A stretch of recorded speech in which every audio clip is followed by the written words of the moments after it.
Hey everybody, I'm the Board Game Blogger. Today I'm here to review Innovation. This is a great little card game put out by Asmadi Games. There's a lot of tactics in it.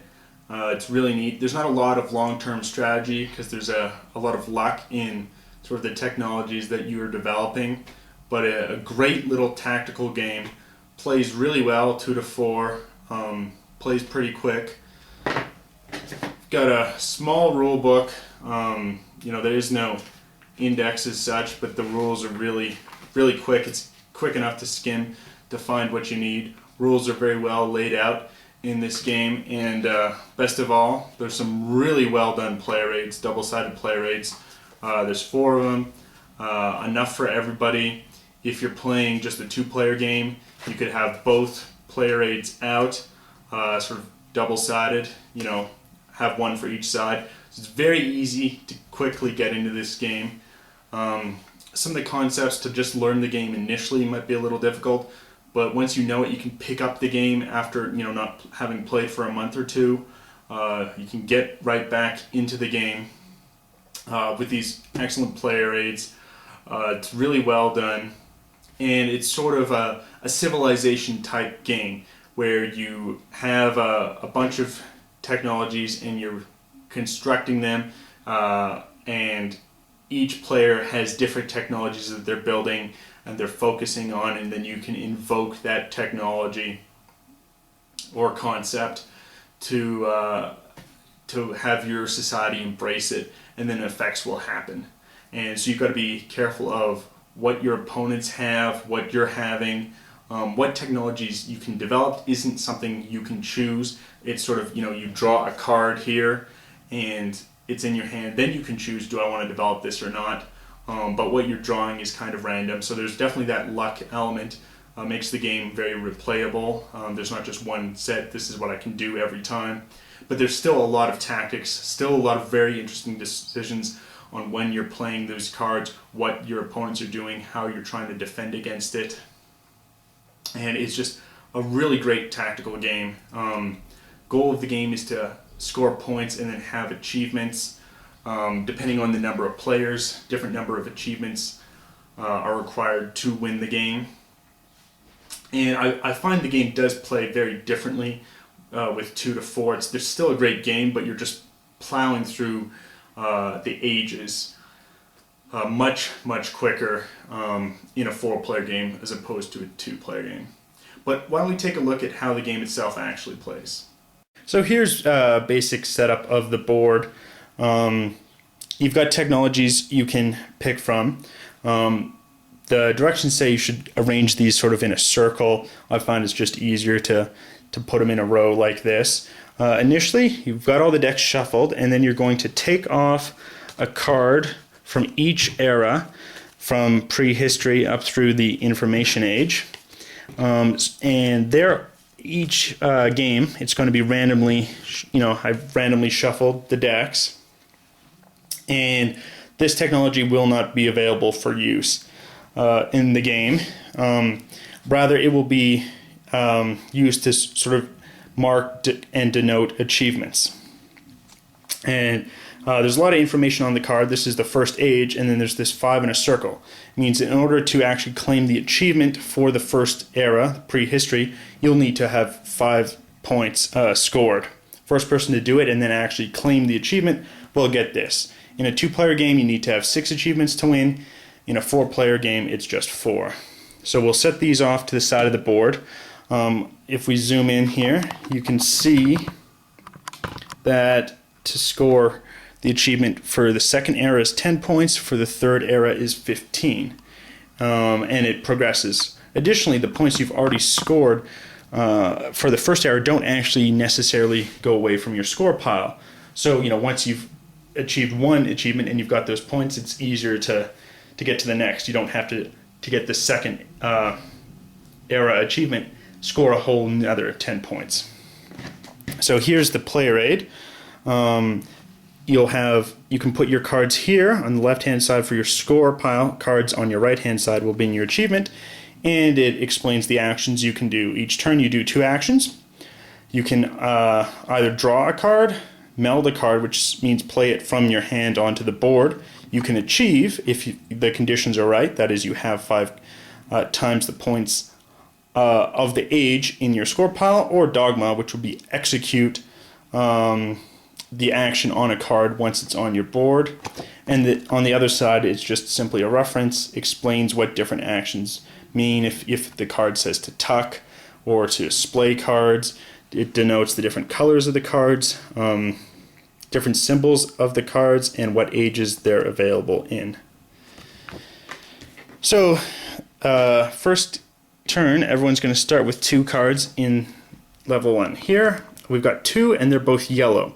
Now, I can only have 1 yellow card down at a time.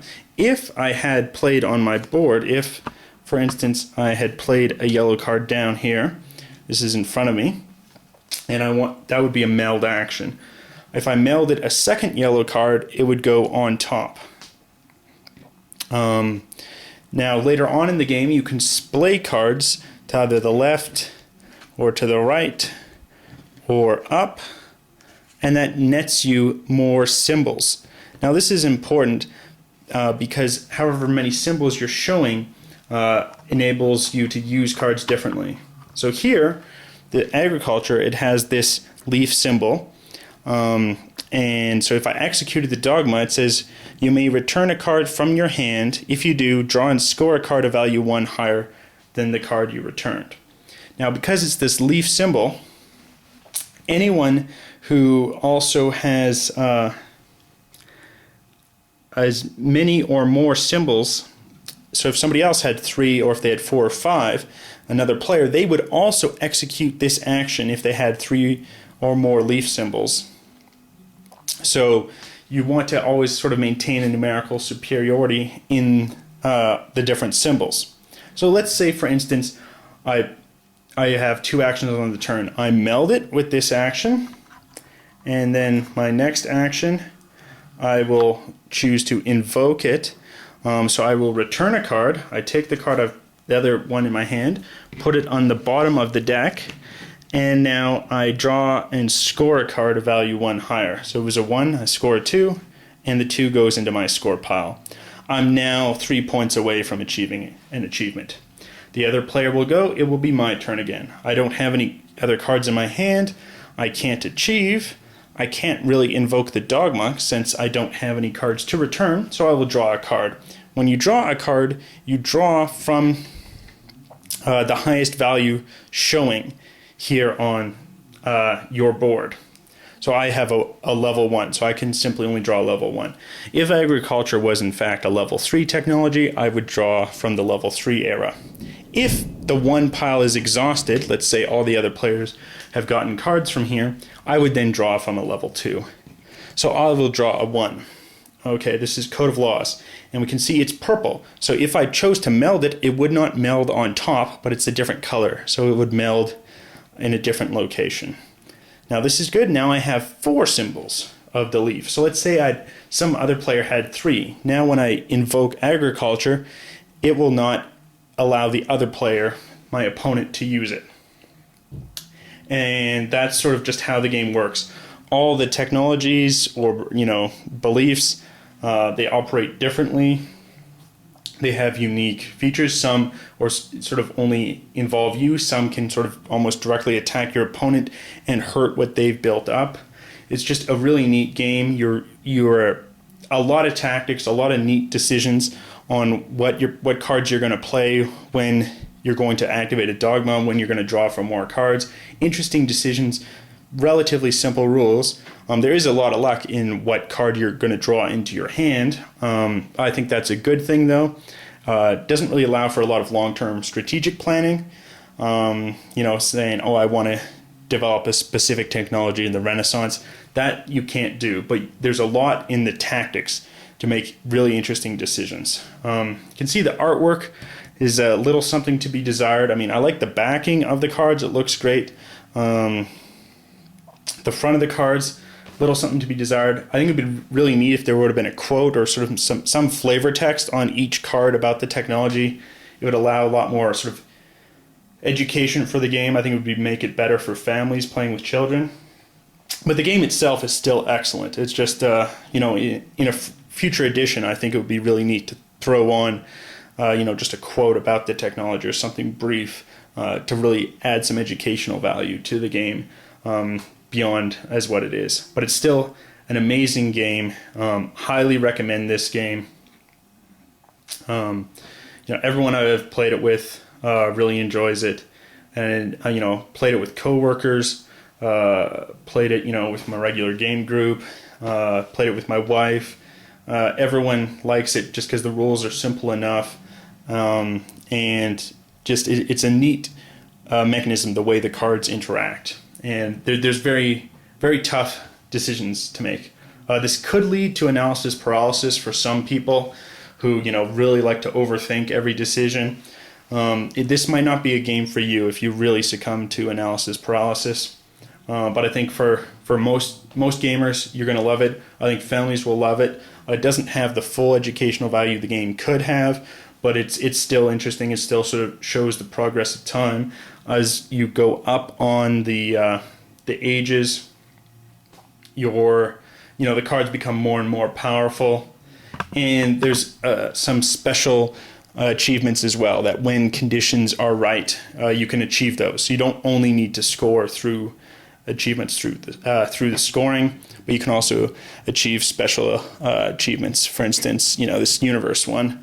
You can claim it if you have astronomy in the 5th age and some conditions are made there, or there's a second way to achieve this is if you have 5 top cards and each is a value of 8 or higher. So as I mentioned before, there's 5 colors in the game. There's red, blue, green, yellow, and purple. And they're all out here. Additionally, they have a symbol, which would be helpful for those who do suffer from color blindness. That's been taken account of in this game, and you can tell there's been a lot of thought, a lot of play testing. It's a really well done game. I don't think any one card is over powerful than another. It doesn't seem like, because you do need to have these symbols out to achieve them. So you could get this super powerful card, but if you haven't built up your other technologies and splayed the cards to have the correct symbols out, you can't necessarily use that card, or other people can block that effect by having the right symbols out. So excellent game, very well balanced. Might be tough to learn initially, just understanding how the cards work, but then you get into it, and excellent player aids. I wish more games had player aids as good as this. Highly recommend this game. Till next time on the Board Game Blogger.